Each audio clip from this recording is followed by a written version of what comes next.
Welcome to the RPG Players Guild.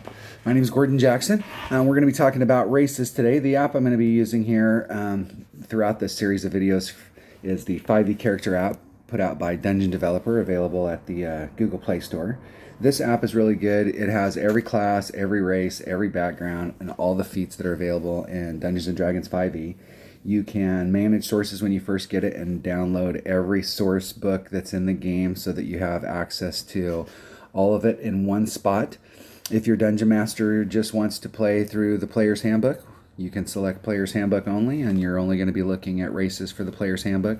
Same thing with classes. You're only going to be looking at classes that are available in the standard edition. If your DM wants to play Eberron's Rising from the Last War, and that's the campaign you're going to be playing, and that's where all of your adventures are going to be at, you can come in and all you're going to find is the stuff that's available through that source book.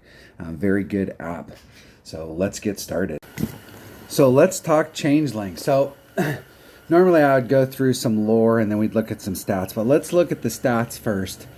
And of all of the races that are out there, when you get down to it, Changelings have the most complex history, and it's really going to depend on your setting and how you're playing it on what you can do with the Changeling. So let's look at their stats first, and they have some very unique things here in stats. So the first one you're going to notice right off the bat is with their ability scores.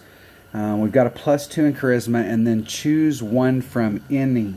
They're the only race that has this. So what you can technically do is, in this situation right here, you could put +3 in charisma. Now, if you're using Tasha's Cauldron of Everything's optional rules for character ability scores, when you first start off, you could stick with the +2 on one and +1 on another, but you could put a +3 on any stat and stack those. So you could start off, if you use the buy-in method, you could start off with a 20 in one stat, which is unique. If you're rolling and you get that you catch that 18 on one, you could in some other race put your +2 and end up with a 20. But here, if we start off with the buy-in method and you have 117, you could start off with a 20. That's huge, starting off a character, especially if you're charisma based. And with Changelings, like with most of the races, I would argue that you could be any class that you want. But with Changelings, I'm normally not big on heavy multi-classing, but with a Changeling, you're almost missing the boat if you don't do some multi-classing. And being able to start off with a +3, especially in charisma, is huge. You're going to be medium in size, and your speed is going to be 30. So age, Changelings mature slightly faster than humans, but share a similar lifespan, typically a century or less. While a Changeling can transform to conceal their age, the effect of aging affects them similarly to humans. So you may be a 70-year-old Changeling and you're taking on the appearance of an 18-year-old. You can do that perfectly, but you're not going to have that strength and dexterity. You may have lost some over time. Alignment. Changelings tend towards pragmatic neutrality, and a few Changelings embrace evil. And really, you can do the alignment when you're playing personas, and we'll talk about that as we talk about the lore on Changelings. But you could have one persona that is, in that persona, it's an evil, and in this persona you're good, and in this persona, so you can work the alignment based off of your persona, and you just want to play true to the persona that you're playing. Size, your size is medium. Shape changer. As an action, you can change your appearance and your voice. You determine the specifics of the changes, including your coloration, hair length, and sex. You can also adjust your height and weight, but not so much that your size changes. You can make yourself appear as a member of another race, though none of the game statistics change. So if you were a Changeling and you changed into a dwarf, you're not going to pick up the racial abilities of that dwarf. You're going to continue with what you have. You're just now a dwarf. You can't duplicate the appearance of a creature you've never seen. And you must adopt a form that has the same basic arrangement of limbs that you have. Your clothing and equipment aren't changed by this trait. You stay in the new form until you use an action to revert to your true form or until you die. So a couple points right there. Let's break down some of those. So you determine the specifics of the change, including your coloration, hair length, and sex. Sex being the big one. You can identify and be a male, or you can be a truly functional female. If you are in a female form, you can get pregnant. And I'll put some links in the description from Keith Baker, who was one of the people that created Eberron and really changelings came from sprung out of his brain. You can be a fully functional, you can get pregnant if you're in female form. You've got a fully functioning body and you can get pregnant. If you change while you're pregnant into a male, you will lose the child. But if you stayed in that form for 9 months, then you could have a child. So you're kind of asexual. You can play that however you'd like. And there are times where, it would be being able to change sexes be a great thing, depending on what you're doing at that particular moment. So height, weight. So if you are, when you pick your size, you really want to, like sit down and talk to your DM about like what size are you. So if you're trying to be one of the smaller races, could you change into a halfling, but you would just be a little bit bigger halfling, like based off of your size? There's going to be a swing. So maybe you're on the small end of a changeling, which puts you into the tall end of a halfling. But that may take out some stuff on the other side. So picking, talking to your DM on how they want to play the size thing can make a big difference. You can make yourself appear as a member of another race, though none of your game statistics change. We got that. You can duplicate the appearance of a creature you've never seen. You cannot duplicate the appearance of a creature you've never seen. Now, you can, over time, create a unique persona of somebody who is not living, so that you could incorporate things from this person that you saw and this person that you saw, and you could create a whole person from whole cloth. That is possible. You must adopt a form that has a basic arrangement of limbs that you have. So you're not going to be able to take on something that can fly, or a mermaid, or it has to have 4 limbs. The thing there is that if you lose a limb as a changeling, unless you can get that limb put back on, you have 3 limbs. You've lost an arm, so when you change, what you change into is going to be 1 limb less. So that does make an impact. And we'll talk about when we get into the lore, but one of the ways that they can mark changelings is to cut off a finger, or to mark them with a tattoo and indelible ink. There are ways that they can do that. The one other one on here was where you can change your appearance and your voice, but that doesn't give you mannerisms, vocabulary, personality traits. It doesn't let you know the history of that person. Now, one of the things about changelings is they kind of, in their lore, they sprung from a deity called the Traveler, or an entity called the Traveler. But there's also a lot of ties with doppelgangers. And one of the things about doppelgangers is that they can take on the shape, the voice, and the clothing. Whereas you can't do that with a changeling. So if you you look across the room and you see somebody and you changed into that person, you're going to be wearing and have the same gear on you that you have. So unless it was pre-planned and you already had clothing, you may have to use disguise self, or have to use some magic in order to take on their appearance. But you're not going to be able to pick up their clothing like a doppelganger would.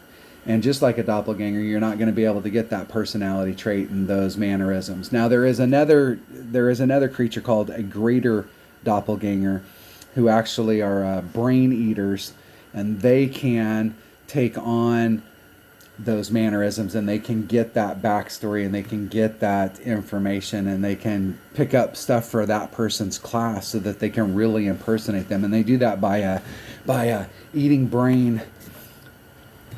Regular doppelgangers, just as a side note, regular doppelgangers could become greater doppelgangers if they knew that secret of eating brain. So don't tell regular doppelgangers that they can do that. Otherwise, we'll have a bunch of brain eaters out there instead of just a few. One thing, just like thinking about the shape changer here on that particular point, is that if you cut off, if I was in a persona and you came up and clipped off some of my hair, once that hair leaves me, even though on me it was black and it was silky and it was long, and you clipped it off, it's going to revert back to what it would look like in my natural state, which is white. Changeling Instincts. You gain proficiency with 2 of the following skills: your choice of deception, insight, intimidation, and persuasion.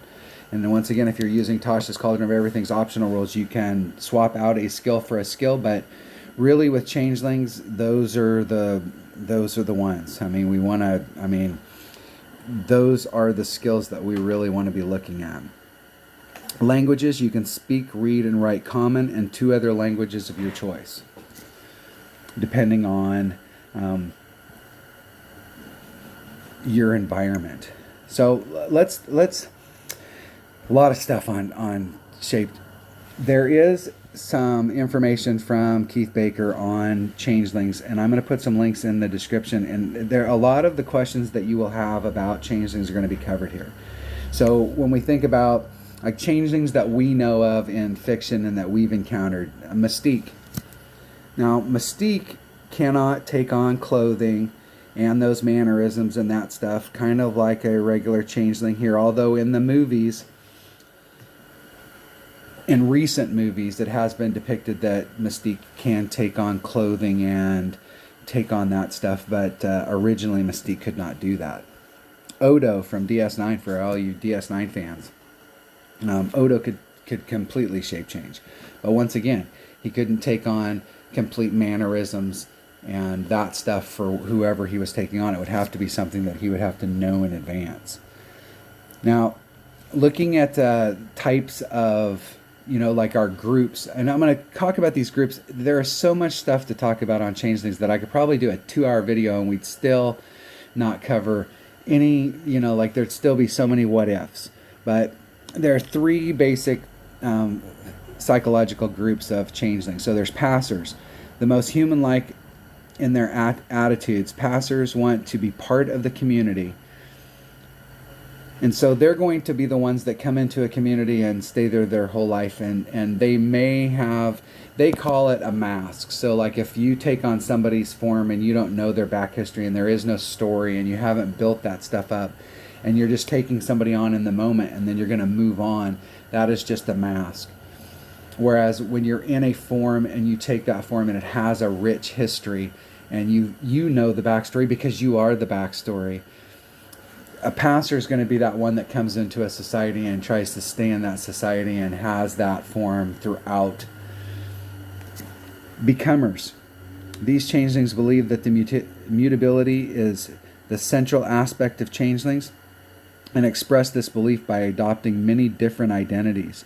They have a dual nature, considering themselves to be both mutable shifters and the transient identities that they portray. Reality seekers. These changelings believe in the existence of the ultimate truth and seek the discovery of what is real. And these are going to be, reality seekers are going to be more of those that live in changeling society. Now, if you're in Eberron, and we'll take Eberron because this race comes from Eberron the Last War, and it comes from that game setting. There are several communities of changelings. Probably the biggest is the Grey Tide, which is a principality that's off, and everybody there is a changeling. So if you're there, you can live like a changeling, be like a changeling, you can express yourself like a changeling. You're in full changeling society. Reading through this and thinking about like all the cool things that you can do if you had the ability to shape change, because I mean, think about Mystique as a prime example. I mean, Mystique and how much trouble she can cause being in there and doing what she can do. In science fiction and fantasy reading, read The Black Company by Glenn Cook with one of the 10 Who Was Taken, Shifter, and how much damage a high-level wizard can do or a sorcerer can do if they can shape change. Sherry S. Tepper wrote a series of books. There's actually 9. They're in three-book trilogies. There's 9 books that she wrote. And in those books, one of the most powerful things that you can have, power that you can have, and they're super rare, is somebody who can shape change.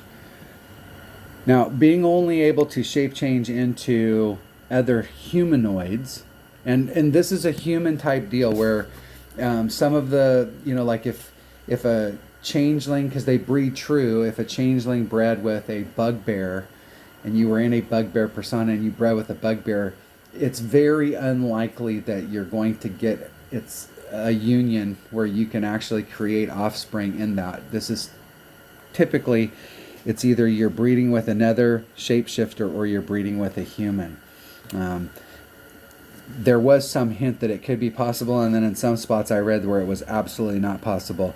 But Keith Baker, who kind of developed them, it was a possibility, but that opens up a whole different thing when you're talking about race stuff.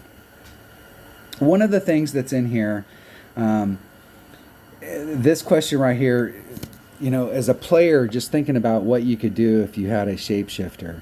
And the deal with running a changeling is that you have to think the long game.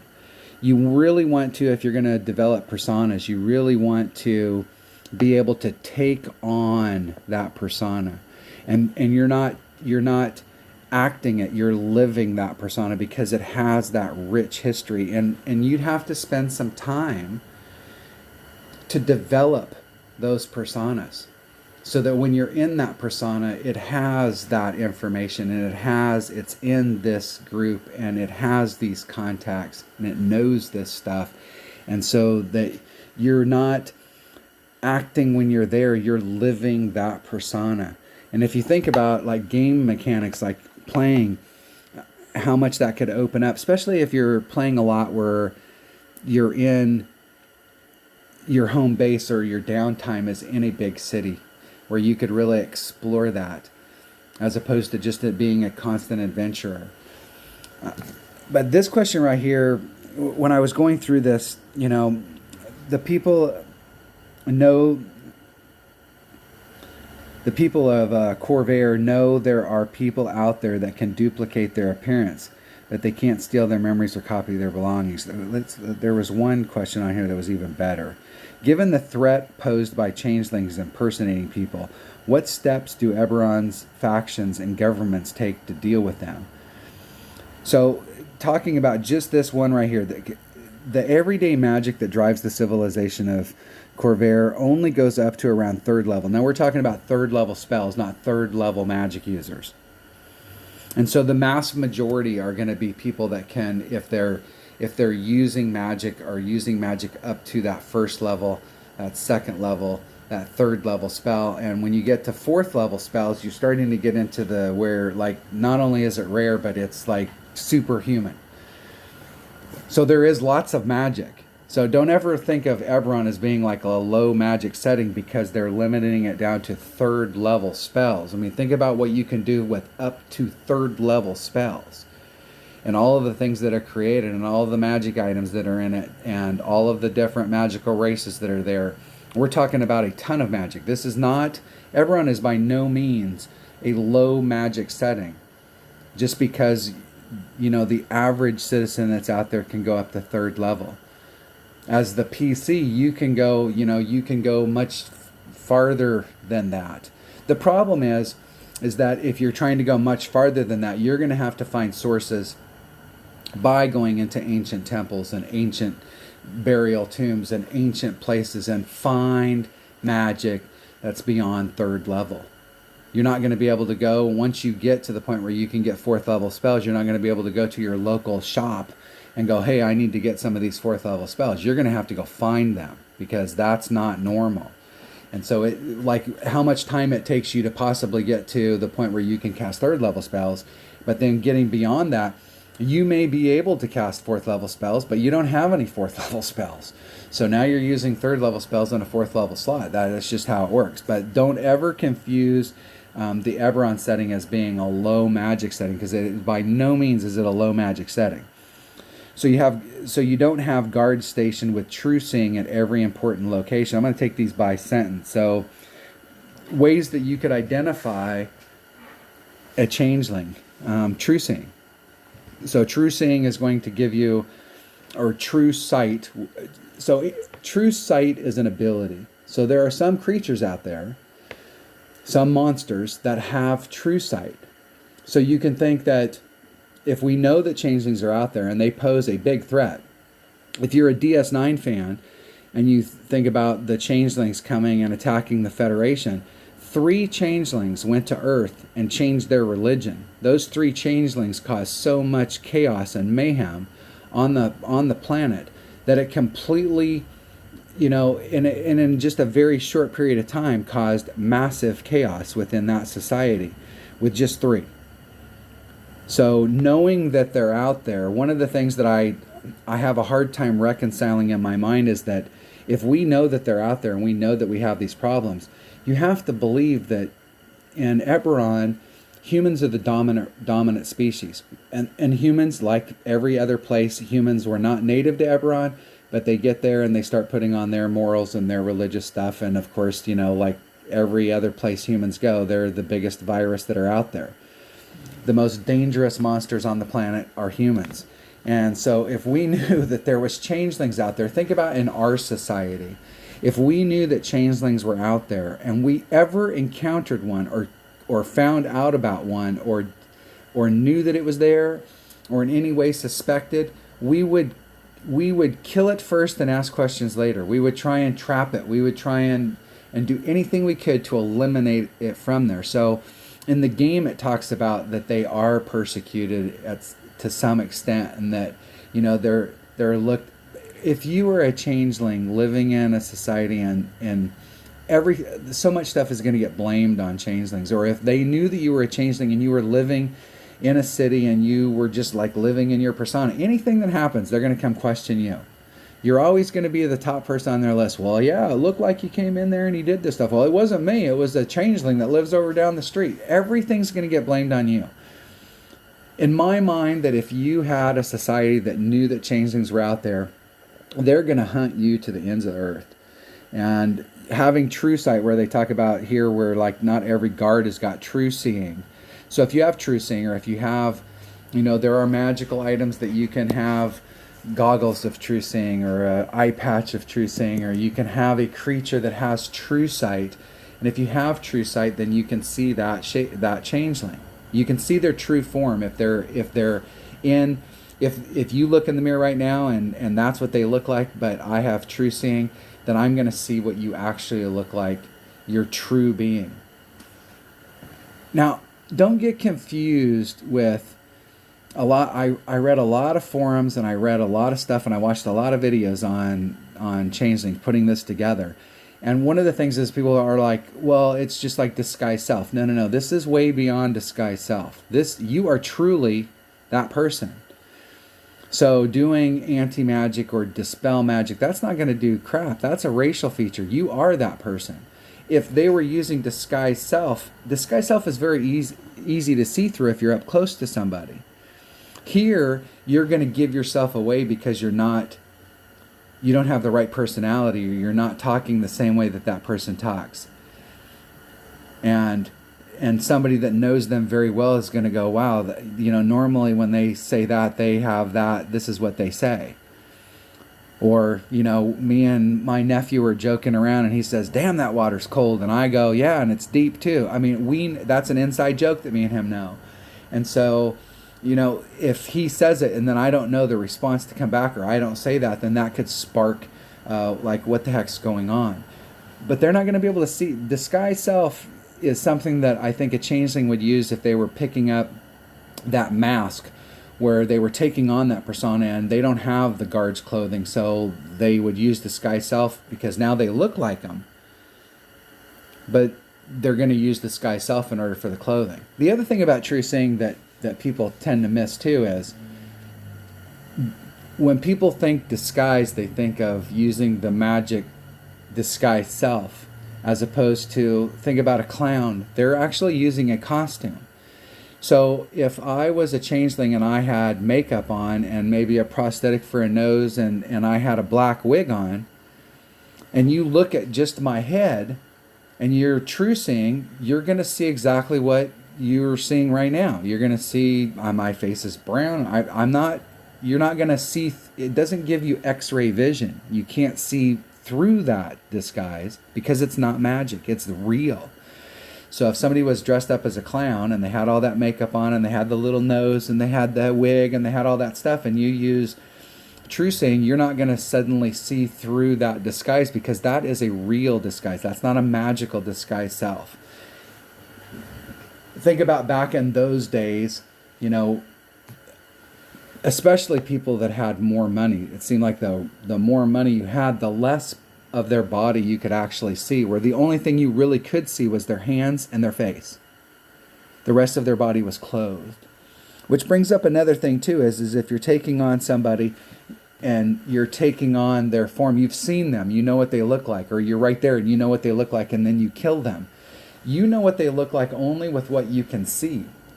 So like the body shape and the body stuff, but maybe they are completely tattooed, or maybe they have a big scar on their back and you're not seeing that. So then you take on that form and then you go into the house and you're trying to do something and somebody notices that you take off your jacket when you come in the house and you're chilling out, and they notice that you don't have that scar that was underneath of there. So when you're taking on masks and you're taking on that right there, realize that there could be limitations on that as well. So somebody may be able to pick up on it because you don't completely look like that person, even though facially you may look exactly like them. There is a bunch of stuff. This is a great read right here. Just this frequently asked questions on changelings. And then there's another one that also covers where he's built characters and he's talking about the middle type of changeling, the traveling type of changeling, is more in the tribal, where you have a group of changelings and they each have personas that they've been building for years. Now, some of those personas may be ones that they built out of whole cloth, where they created this persona and then they've lived years and years and years. And that may be a persona that a previous family member created. And then they're teaching you all of the history and the persona and the stuff about that so that you could take that on. Or you're going to that area, and while you're in that area, you can take on this persona and it'll get you in the door. Or that family member dies and you were able to carry on that persona and you can pass that persona on because that's a dwarf and they live a long time and you can get a lot of use out of it.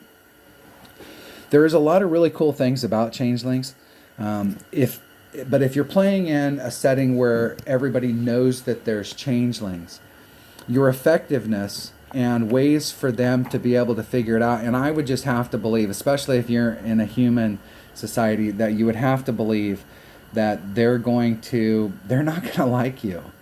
They're going to persecute you to the ends. And I mean, it's one of those things where, like if the best changeling is a dead changeling, all changelings are wanted dead or alive, preferably dead. I mean, I can see them being really, really, really persecuted against, and they're not going to like having changelings in their society. And even if they didn't mind you being in your society, everything that happens is going to get blamed on you.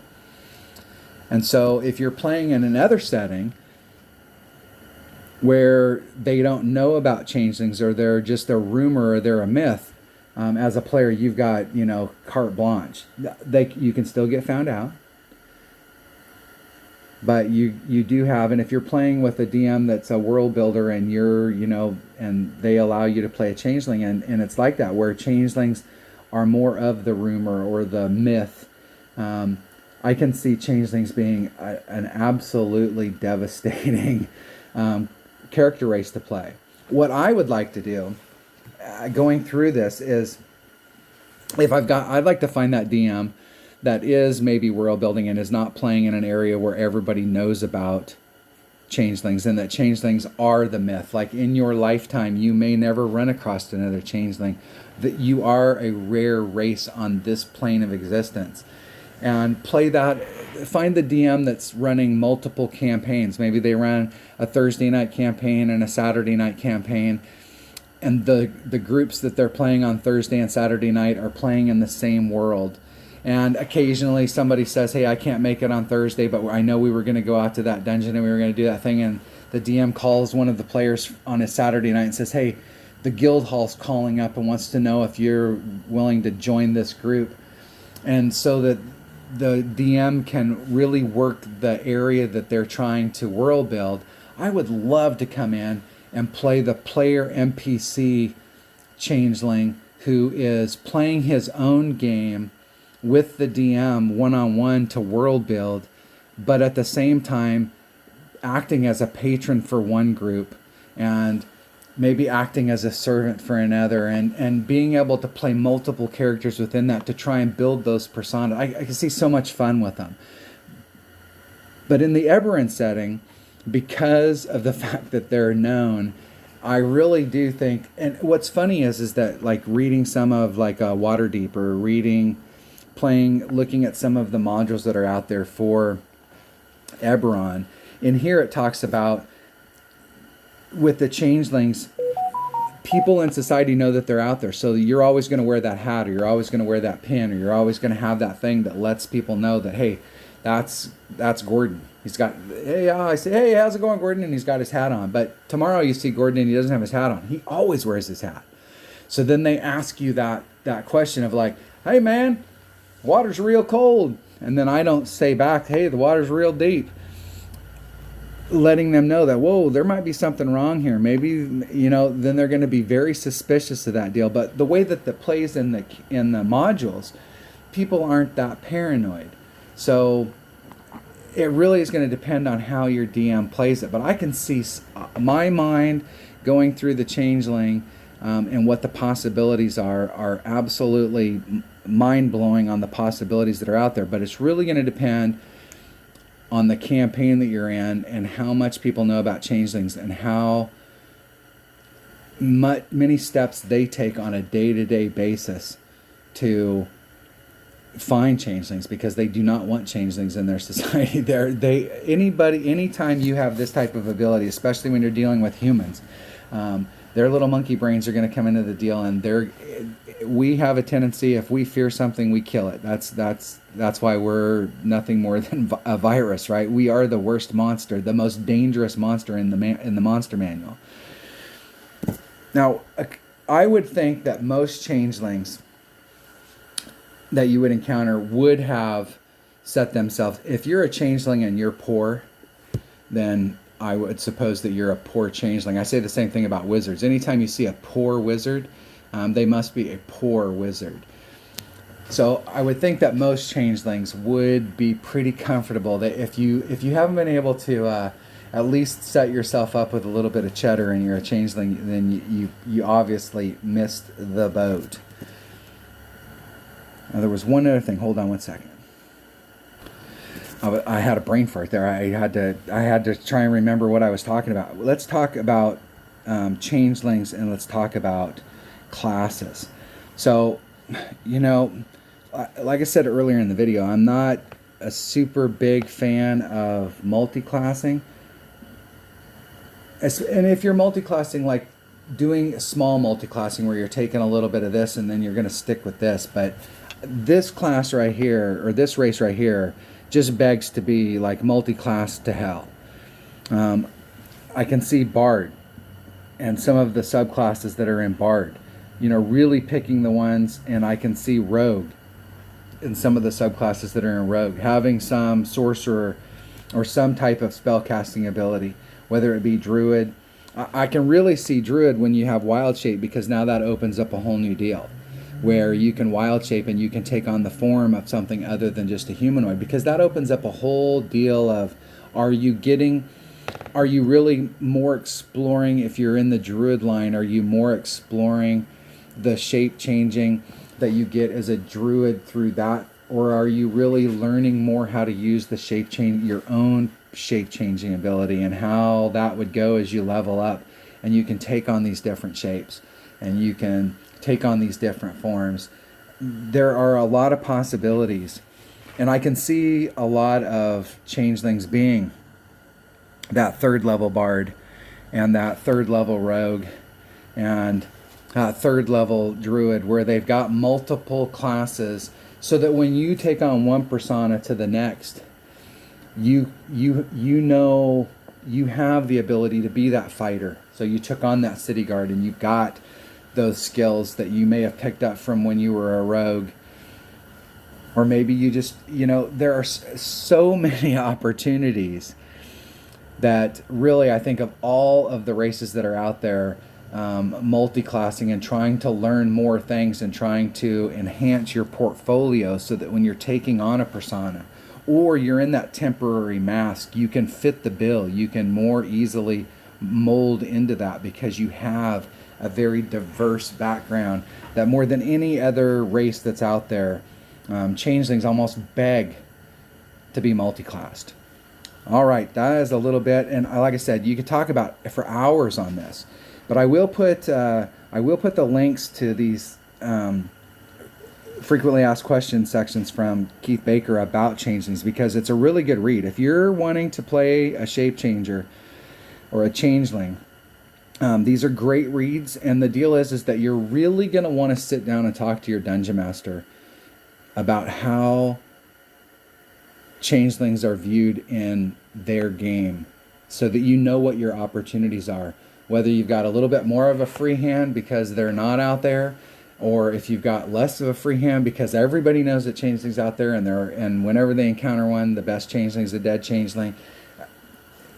But knowing that stuff before you play it, so that you can understand what the expectation is from your DM and from you, of like, this is how it's going to happen. So if you're in a society where everybody knows about changelings and your DM says, hey, everybody knows about changelings, and you get something happens, then you're not going to be surprised and go, whoa, whoa, whoa. No, so that you have a firm understanding. You'll really want to sit down and talk to your DM. And I can see a lot of DMs going, nope. In my society, in my game, we're not going to play changelings because of this reason, or I just don't want to play changelings of mine. I can see a lot of DMs not wanting to play them, and I can see a lot of DMs playing them, but going on the Eberron side where everybody knows about changelings, and if you're a changeling and you pop out, there could be bad repercussions from it. All right, that was a little bit on changelings. If you like the channel, please hit subscribe. If you like the video, please hit like, and if you want notifications, you got to ring the bell. Thanks for watching.